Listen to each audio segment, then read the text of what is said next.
and welcome. Thank you for tuning in to this week's episode of the Conundrum Cast, where we talk about anything and everything, tackling the small topics and the big questions. My name is Imre, and I'm your host. It's a new episode, the first one since coming back from Wellington from my little trip. I have my friend here, Zach Marshall. G'day. Say hello. Hello. So we've known each other since, how many years has it been? 5 or 6? Yeah. It was class 8, year 9 when we met. 9, 10, Yeah. 12. Yeah, 6 years. Yeah, so it's been a while. And you're at uni now in Dunedin. Yeah. That is. Now, with having a new guest on, obviously I want to focus on you a bit first. Tell me a bit about yourself and definitely what inspired you to become you. Okay, so I've pretty much grown up in Hawke's Bay for most of my life. Yeah. Live in a house truck, actually. Interesting fact. House truck. So we did used to travel around when I was quite young, but probably settled here when I was about 4. Used to go to Wissington Primary, which had 12 people in the school. Yeah. Wow. In the whole school? Yeah, in the whole school. Yikes. For a year before that, I was homeschooled, actually. Okay. My mum homeschooled me in our house, and then I went to Wissington Primary. And then, went to Rudolf Steiner, which is where we met, yeah. For the rest of my schooling, yeah. So with being homeschooled, so you said you were homeschooled for 1 year? Yeah, probably, the first year school, okay. I would have been homeschooled. Okay, so you were, 7? 6, maybe. 6? Okay. And what was that like? Like, what was your kind of daily routine like, if you remember that far back? Well, we got all the school sort of done by lunchtime. We'd start in the morning, everything done by lunchtime. Yeah. And then in the afternoon, I'd have to practice. I used to play tin whistle back then. I still can. I still got a tin whistle. But, that's like the recorder for anyone at school. Yeah, you always learn the recorder. And then I since I was about 4, I did classical ballet, which I have to practice after homeschool as well. Okay. So you said you were always kind of done by lunchtime. Yeah, and sometimes my mum would let me choose the topic. The one time, I remember once when she asked me to choose a topic, I chose trains, and so we learned about how trains work. And we actually went reasonably in depth, considering I was only 5, 6 or something. I think that's really cool. We did a bit about how pistons work and things like that. Well, see, that's really interesting though, because then also you get older and you're then at school and actually learning about those kind of mechanics. You're like, hey, I remember that. The mechanics we learn about in homeschool, we then learn about in about year 8 or something. That's really funny. But yeah, I mean, that's kind of similar to European primary school anyway. Like I was, for the first 3 years or so, we were always done by about lunchtime. You'd be home for lunch, and then that was your day. And much better system, which I like actually. I feel like a lot of schooling systems these days kind of overwork kids. Like you see kids already with 5 in school, and I feel that's just, it's not right, because a kid he's not even developed. They're not ready to be sitting for hours on end in front of a desk learning things. I think the Rudolf Steiner schools do it quite well in primary school. They do it quite well. Yeah, I mean it is a slower process, and apparently there was nap times in class 1. I was there in class 1, but there was nap times. There were nap times until class 3. I swear. Yeah. But the thing is, my dad didn't like me going to Steiner school, because they're a lot slower about things, and they do focus on the development. The more mental development of a child in a very spiritual way, I guess. It is very hippie when you think about it. But my dad didn't like that, and I mean, which is fair enough, because I didn't learn to read until I was class 3. That's year 4 for people who were state school. I'm used to doing that automatic flicker over And so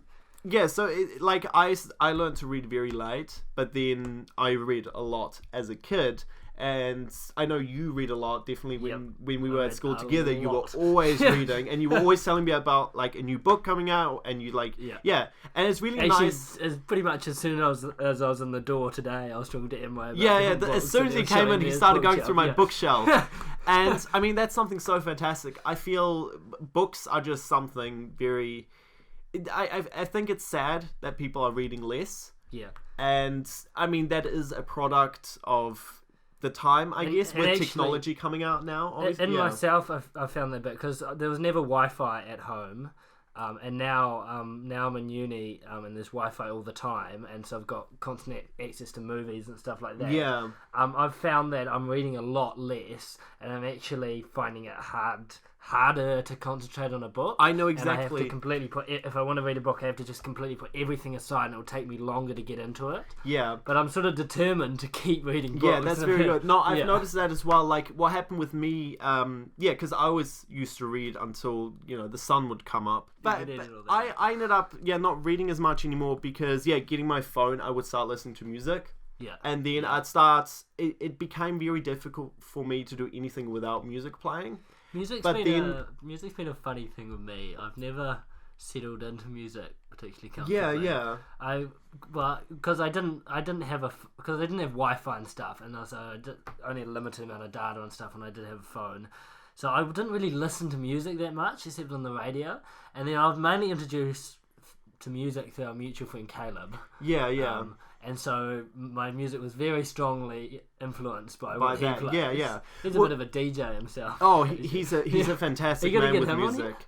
I do want to get Caleb on here, yeah. Yeah. But what I was saying is, like, I started, listening to music, which became a necessity for me to do anything. I'd always have my headphones in. Obviously not at school because we weren't allowed, but other than that, I'd always have music playing, and then that started distracting me because I can't multitask that well. So I'd end up getting distracted by the book, and then I'd stop reading, plus, movies and everything as well. Yeah. And now I find it very hard to, pick up a book now because it's suddenly so quiet.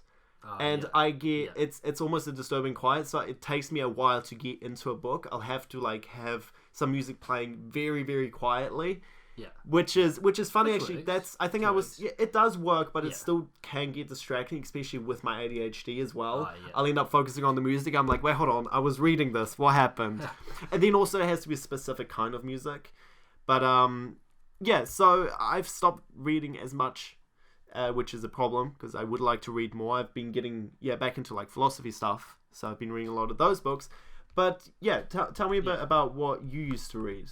Well, I've read a lot of sci-fi. I think science fiction is sort of my main genre that I read, and science fiction and fantasy. What kind of books did you start off with?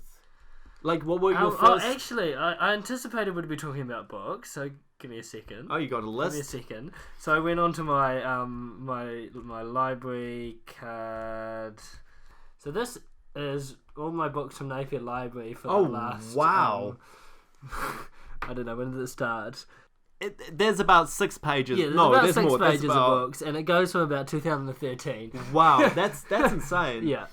I've read every single book that Terry Pratchett has ever brought out. That's a whole like 2 shelves. Yeah. That's quite a lot. He has done a lot of writing. Yeah.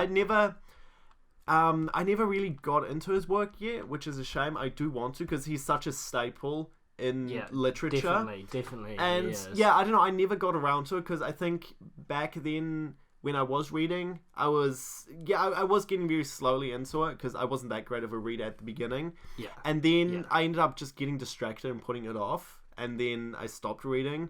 But I do want to read some Terry Pratchett. I think I did have a book at one point, but it was like very difficult for me to read at the time. I think when I got some of Terry Pratchett's books are not as good as others. You gotta find some. There were it was just like the wording was very. His books span such like the majority of his life. His books span them, and so you can sort of feel when he's starting off with like the light fantastic, whatever the name of his first one is.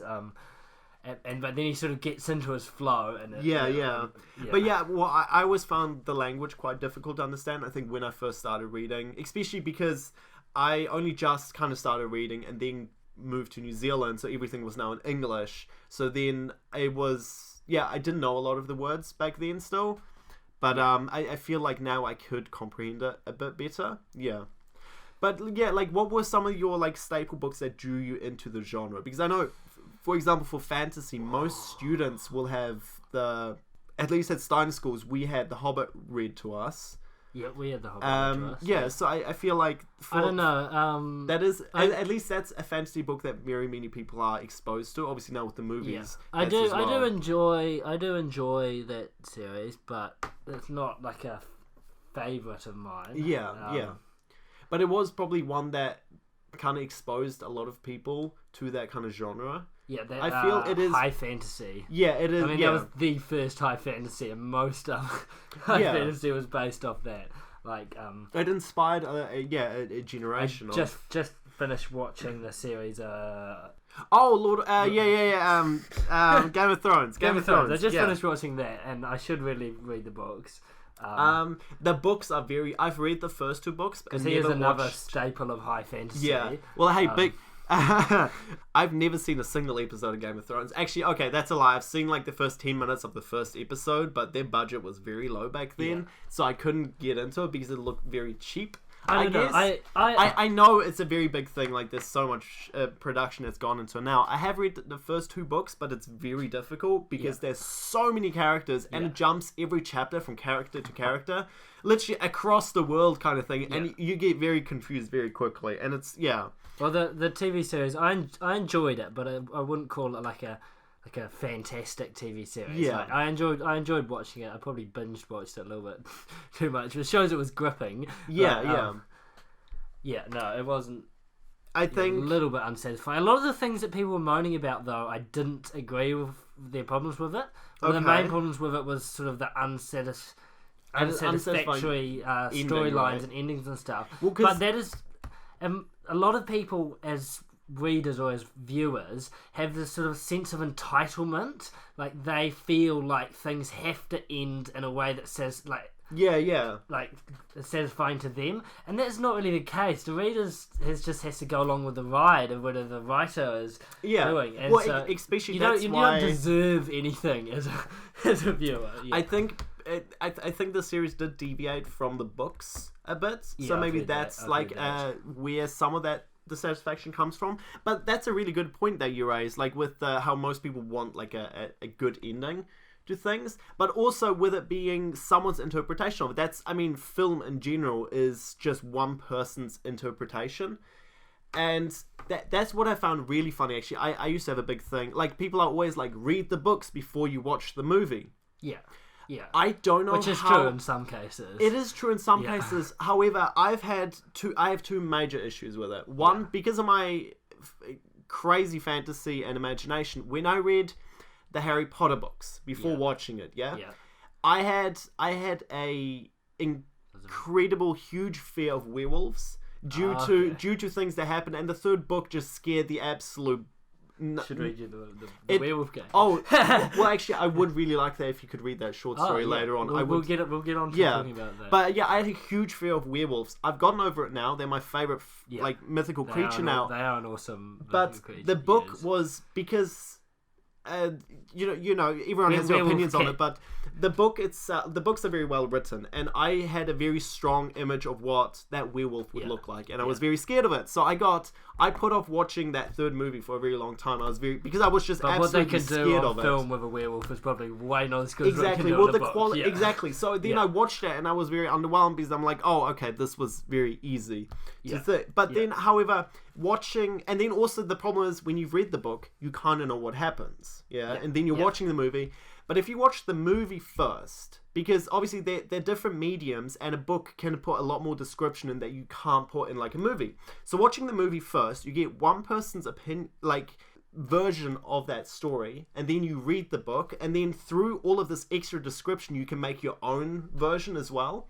And that's why I think in a lot of cases it's better to watch a movie first, because then when you read the book, if you read the book first, you have your own personal opinion, and then that can influence your view on that movie, for example. Sometimes I've read enough books and movies that I read the book, and by the time I get to the movie, I've actually forgotten enough of the books that I can still enjoy the movie. My friend used to always tell me that they used to read so many books. They'd also sometimes read like multiple books at a time, which I cannot do. I hate doing that. Sometimes it's good because like I can read a book if I step, like, I can finish a book in a day, and then it's sort of unsatisfying. It's sort of like it just sort of passed, and I can't even remember sort of most of it as it went, and it's sort of hey, but if you break it up a bit, then you can actually sort of appreciate it and come back to it. Appreciate it in bits. However, what my friend always had troubles with is I'd read multiple books at the same time, and then in the end, if you ask him what one book was about. They ended up mixing multiple stories together.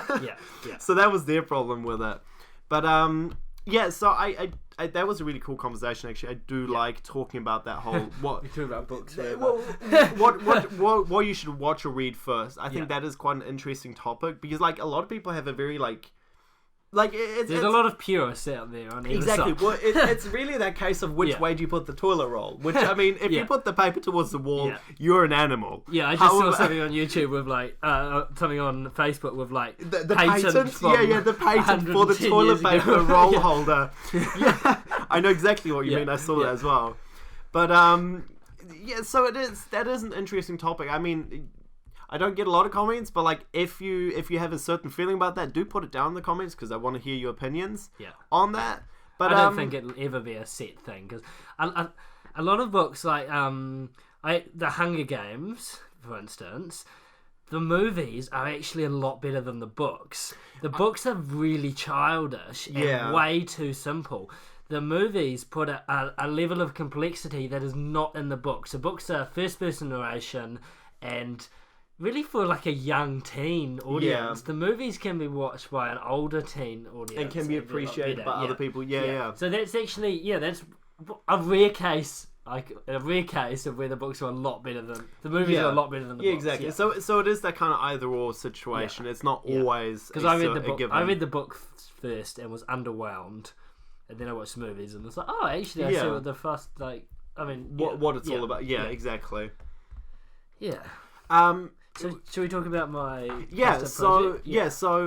for class 12 project, that's year 13 project, which is a big thing in our school. Yeah, it is. And it's Steiner. It's a major, like, people start planning it like years before. Sometimes. And I mean, you have people coming from like all over the city taking time out of their day to come listen to these speeches because it's you have like half a year to work on it. Yeah, just over half a year, and so it's split into three things. There's the document, which is like a 3,000 word document that's sort of based on a sort of university thesis but at a lower level, and then a 10 to 15 minute speech on that topic, and then a display thing that people come along and chat to you, and you've got to spend a day just having conversations with strangers about your topic. Right, which is and very no cool, inside now. cool. That is cool, yeah. So what did you do your project on? So I did mine on writing short stories, which is something I was interested for a while before that. So I just did it as an exploration into writing short stories, and during the course of it I finished 3 stories and got them published. I got them published in the Redraft magazine. I heard about that, shout out to the Redraft magazine. That's awesome, really, really cool. Yeah. It's a competition for people that are under 20. I just submitted 3 stories to them and got accepted and got published. All 3 of them? Yeah, all 3 of them. And they're in libraries all around New Zealand. That's really, really cool. Yeah. That's I definitely recommend of. Reading the Redraft series. They're very good. Very nice. And so you have the story The Werewolf here with you? Yeah, I've got the just since Emre mentioned he's scared of werewolves, I could read my story, The Werewolf Game. I love werewolves now. The Werewolf Game, yeah. So this is one of the short stories that he wrote during that time. He also performed it during his speech. During the speech I performed The Supermarket, which is sort of a weird fantasy. I think you did The Werewolf story. as well, though. Not in my speech. No. Then maybe I read it. But it's it'll take me 13 minutes to read it. 13 minutes? That's right. It's fine. We'll just make it a long episode. I think that's really cool. Yeah. So, the short story by Zach Marshall. Okay. Straight and cold. Okay. The Werewolf Game. Every New Year's Eve, we play the Werewolf Game. While the adults are boozing at the clubroom's party, with flashing lights and loud music, we are at the edge of the bush, following the oldest tradition we know. The Werewolf Game has very few actual rules, mostly just tradition and acting. First, there must be a scientist. In the cramped kid zone, a dingy bus donated for the camp's children, we crowd around Chris. He is a lanky geek with an enthusiasm for Star Wars, and the perfect scientist. Spiritedly, he talks about his invention, a fluid contained in a hypodermic needle represented by a stick that he waves around while he talks. This, he says with gravity, in a voice 2 octaves lower than his own, is the next step for mankind. Standing to one side is Tyler, a reporter. a role which fits him well as his mouth can be bigger than his brain.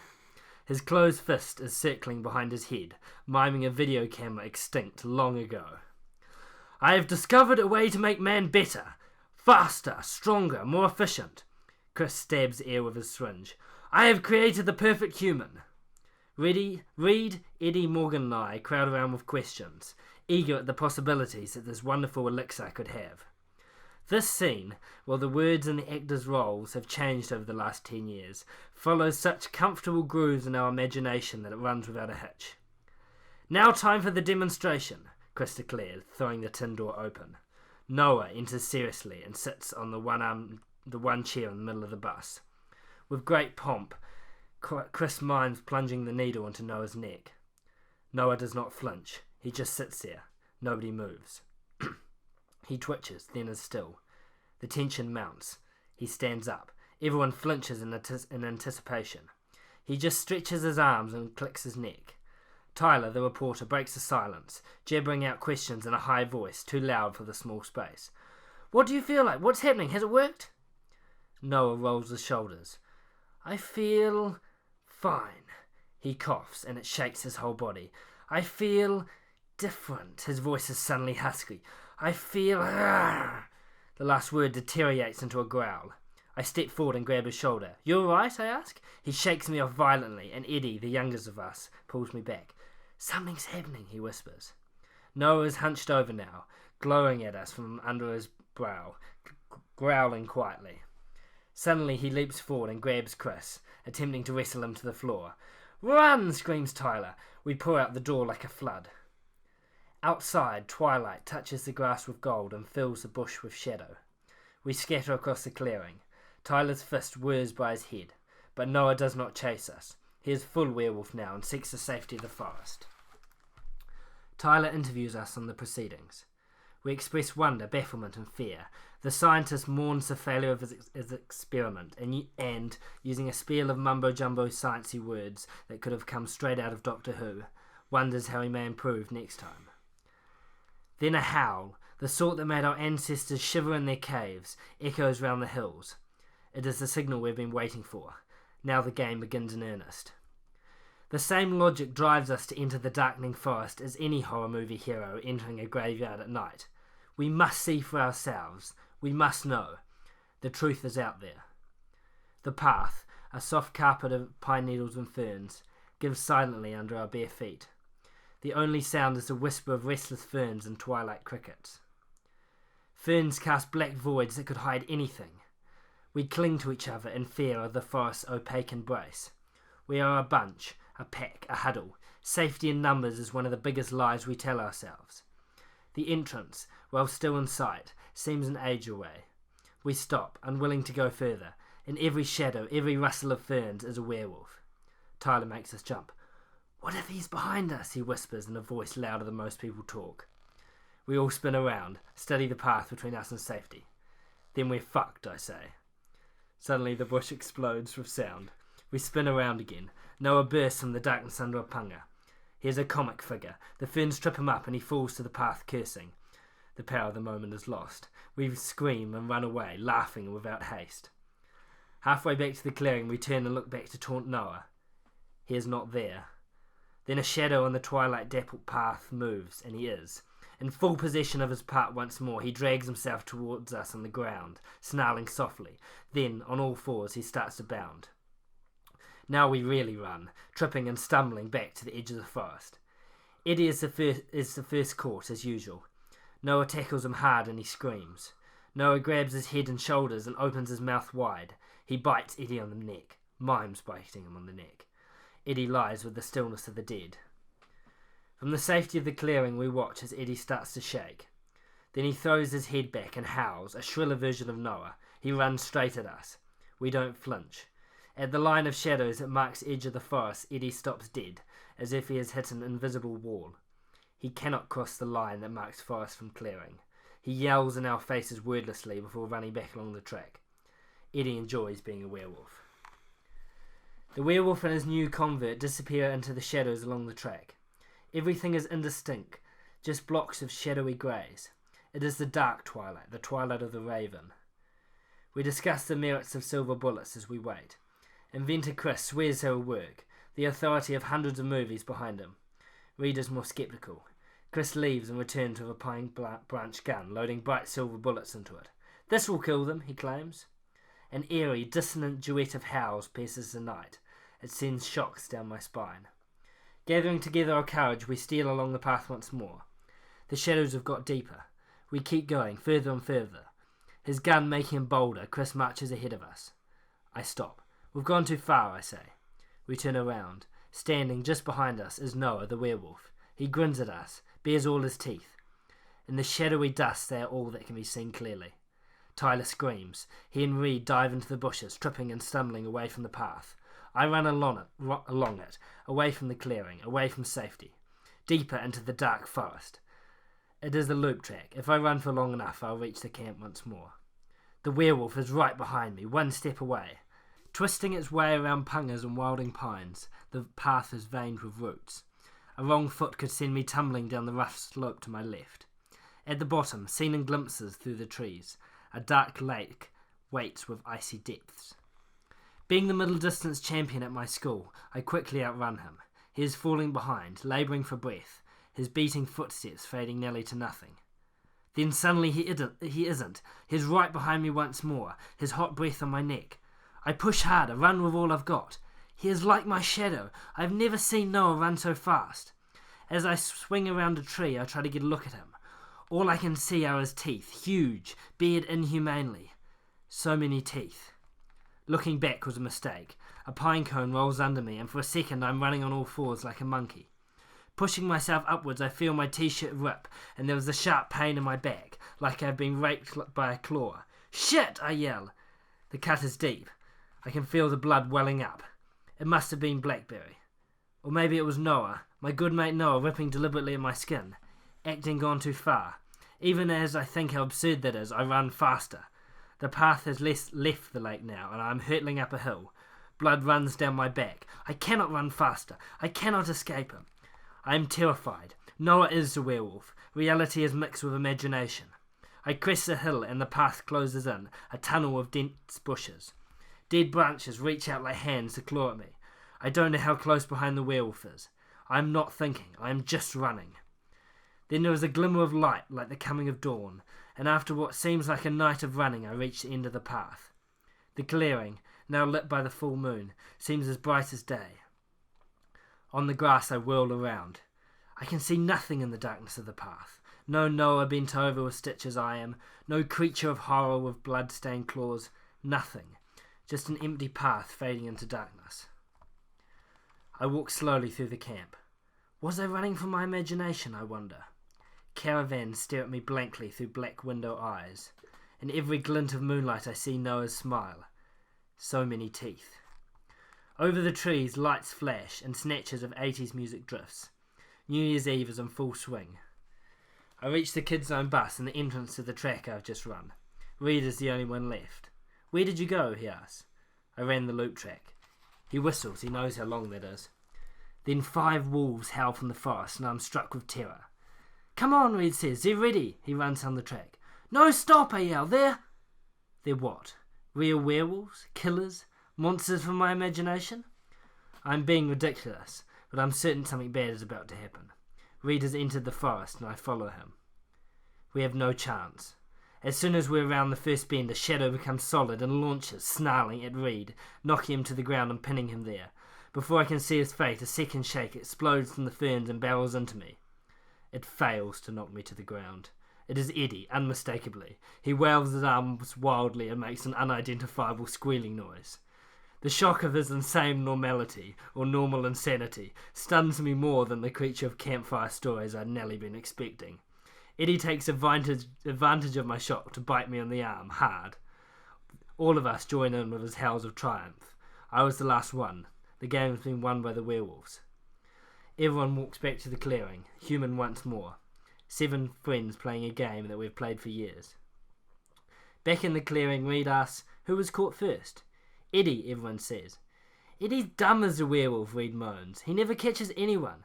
I do, Eddie yells. I caught Jack. A howl deep in the forest. Looks like we've got a werewolf, Morgan says.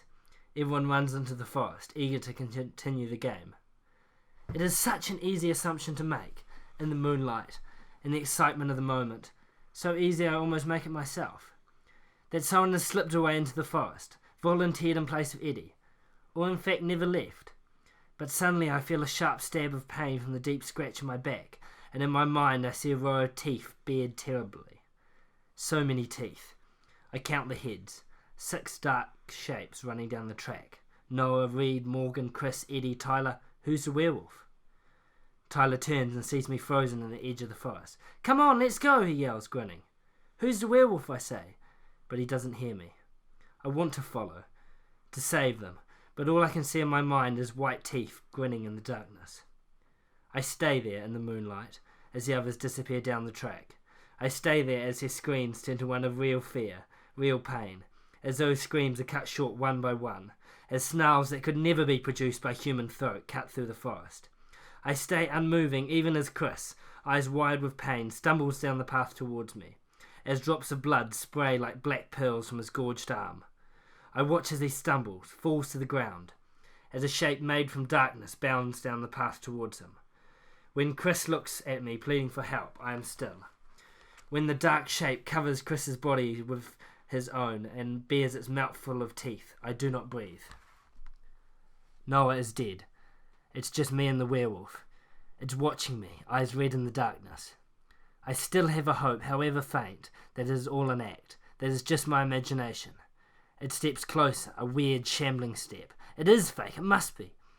It steps again, and step by inhuman step my brief illusion of hope fades. It is not Noah or Reed or Chris who lies in an immobile heap. It is no one. It is the werewolf. Steam rises from black fur. Red eyes glow from black sockets. Moonlight shines on huge bared teeth. So many teeth. It is so close now. I could run. I have outrun it before. I cannot break its gaze. It reaches the edge of the forest. A step more and it will be in the bright moonlight. I am standing not 3 meters away. We stare at each other over the divide. Shadow and moonlight. He cannot go further. It is against the rules. The werewolf cannot leave the forest. It was born of the werewolf games, must follow the rules. Behind the wolf, Chris pulls himself to his feet. His eyes glow red. 5 other shapes form out of the darkness along the path. 10 red eyes. So many teeth. Over the trees at the clubrooms, the countdown begins. Merry, drunken voices heralding the new year. 10, 9, 8. We stay frozen in our tableau. 7, 6, 5. The werewolf steps forward. He is right on the divide. 4, 3. He takes another step, and another. He is in the moonlight. The rules have been broken. Perhaps they were never there. This is no longer the werewolf game. 2. I cannot scream. 1. Wow. It's honestly, wow is all I can say. It's something so special. I think first of all, one of my favorite parts is that the repetition, that so many teeth. Yeah. It's something really cool that I like. It gives that classic literary technique there. Yeah. It gives it such a big just step up from other things that you might read. I was talking about this in my speech.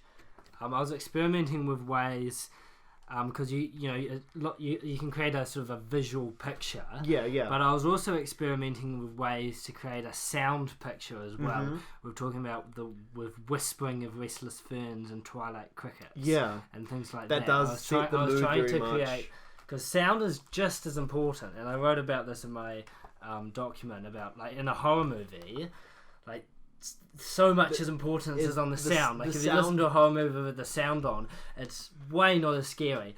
And what people don't realise is you can actually do that with writing. Yeah. Just as effectively. It does, because it sets that imagination. I think with a book especially, it makes it so much more. Especially when you put the sound in, because, again, it's a different medium.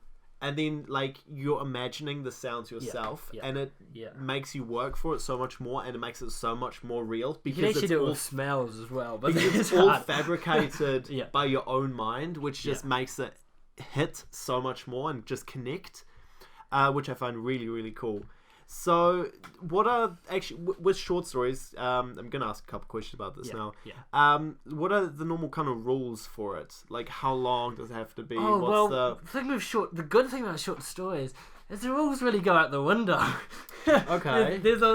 I write in quite a conventional way, in a way, like I have a beginning, a middle, and an end. Yeah.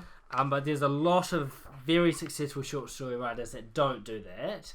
There's Chekhov and Chekhovian short stories that miss the traditional story arc. The traditional story arc is the character arc, is you have a character, they go through some sort of conflict, and then they come out the other end being a slightly different character that they come in. And you can read most books and short stories, and you can actually trace that. You can trace the key points in the character's development. Chekhov, I think it's Anthony Chekhov, is a Russian short story writer. His characters come out of the end without changing. And it makes these sort of very depressing stories. Yeah. But very sort of, he was very important to short story writing because it's a very different style. They call it Chekhovian story writing, where the characters don't change. Okay. They go through this conflict. They come out with the same problems, like same mental and physical problems they went into, and that's really interesting. I guess that does make it quite different. Again, it's the same thing that we were talking about with people not liking the ending to Game of Thrones. Yeah. How it being unsatisfying. There is something to that. It's similar with like books like a series of unfortunate events. Oh, I love that. Is it Lemony Snicket? Yeah, Lemony Snicket. Yeah. It is a fantastic name, isn't it? Yeah. There's something that's Chekhovian. That's Chekhovian writing, actually, because they come out of it. Nothing's improved in their situation at the end of each book. Yeah. There's something very special about that. I feel you have to be in a very specific mindset to read something like that because it can get quite depressing as well, I feel. Yeah. But the good thing about short stories is when people read a book, they put a lot of you put a lot of time and effort into reading a book, and so you do end up expecting something. And like people put, upwards of 40 hours of viewing time to watch Game of Thrones. And so that's why they have this expectation. But in a short story, you haven't invested as much. You can have you can experiment. You can have unsatisfying endings. You can have different things. Like that story. I mean, that wasn't a conclusive ending. You don't even know whether the werewolf was actually real or not. You can still read into it that it's not. It's not a... Yeah, it doesn't need to fully wrap it up. Yeah. That's what I like about short stories a lot. It's that inconclusiveness of you then having more questions afterwards. I think that is because it makes you think about it. It's the same. I think I've talked about this with music and stuff as well. Or movies in general. I love it when you watch it and you keep thinking about it. It's not just one of those flicks that you read through and that was it. You really keep kind of dwelling on what happened. I think that's something very special, and especially when it's written in that vague sense that it can be interpreted in different ways. But with lengthwise, what is it like with the lengthwise? Anything from the most famous is a 6-word story by Ernest Hemingway, because he was challenged in the bar to write one in under 12 words and ended up with 6, and it was this: for sale, baby shoes, never worn. And that started this whole tradition of 6-word stories, because it's not a poem, and that's the differentiating between short stories and poems is another really interesting topic, because poems, the way I see it, poems are sort of trying to capture a feeling or a sort of a feeling or concept, and short stories are trying to, no matter how short they are like that, it's trying to capture a story. I can see that. To express an idea without actually coming near to stating that idea. Back when I used to live in Switzerland, me and my mum used to go visit family and stuff with the train. And because I get very bored because I'm a small kid, my mum would always be like, one of the games we played is she would give me a word, and you have to explain the word without using that word. It's kind of similar in that topic of having to talk about it without actually capture a feeling or an emotion or a concept without just blatantly stating it. You do that a bit in not just short story writing, book writing. You often try to capture a fundamental truth about humanity. But in stories that is secondary, that is like a thing you do in the background. It's very important to all the great short stories. But you'll also have the storyline and the character development and stuff, which comes through on the surface a lot more clearly. And I mean, that's why short stories are something so special, because they're so small. It's very hard to put a lot of things in there. Obviously, you can't develop on the character all that much. You can't. It's very quick. It's only a couple of paragraphs most of the time. So like putting enough detail in to make it. Here, I've got a very good quote right here by Edgar Allan Poe in writing short stories. He says, "In the whole composition, there should be no word written of which the tendency, direct or indirect, is not to the one pre-established design." So every single word that you use in the short story has got to lead in some way towards what you have in mind. There's nothing that can be superfluous. Yeah. All has to be to the one pre-established design, as you said. And that's very nice. Because in books, you can write whole chapters just to sort of catch your mood or to just bring something that's a bit exciting or something. Yeah. But in a short story, some things seem like unnecessary. But especially some of the great writers, it seems unnecessary. But if you actually analyse the short story, you can see, I see what sort of mood that they're trying to capture using that word, or when they described, this her room, you realise later that it was actually showing something fundamental about her personality or something like that. Yeah. So every word has a reason for being there, kind of thing. That is a very cool. And you got to think of that when you're editing short stories, because some of the stories I've written, I've ended up with a short story that was a third of the length of the original. That's very interesting, because you keep cutting things out. Yeah. Well, it's really nice actually. Talking a bit more about short stories in general, because I've always wanted to get into like more short stories. I know my dad, he really enjoys short stories, and he always talked about Ernest Hemingway. Of his more the Western stories that he had. He had like a small collection of Western short stories. I'm not so keen on some of his Hemingway stories. Well, he's very vague. Yeah, he's very vague. He's not my favourite. Yeah, that's just one my dad would always talk about. I don't know that much about short stories. It's always something that's like I was interested in, but then never actively went to seek it out, kind of thing. You like Lovecraft, don't you? Of Lovecraft. I do know of Lovecraft. Yes. Well, I'm a very big fan of the whole Cthulhu. But I love reading like Lovecraft and Edgar Allan Poe's short stories and stuff. Like just in that really old style of writing. Like Lovecraft really is. He was sort of the Penny Dreadful of his day. He was he wrote for the masses, and he wasn't even a particularly good writer. But it's so cool to read his stories. Yeah, and it's a very like a specific he's got the style. Specific mood. It's sort of terror of everything. It's like I read this one story where he manages. It's about this guy that is afraid of the pole star in the Northern Hemisphere, and he manages to make you as the reader terrified of the star. I mean, it's ridiculous, but he brings us such a mood of terror of the universe in.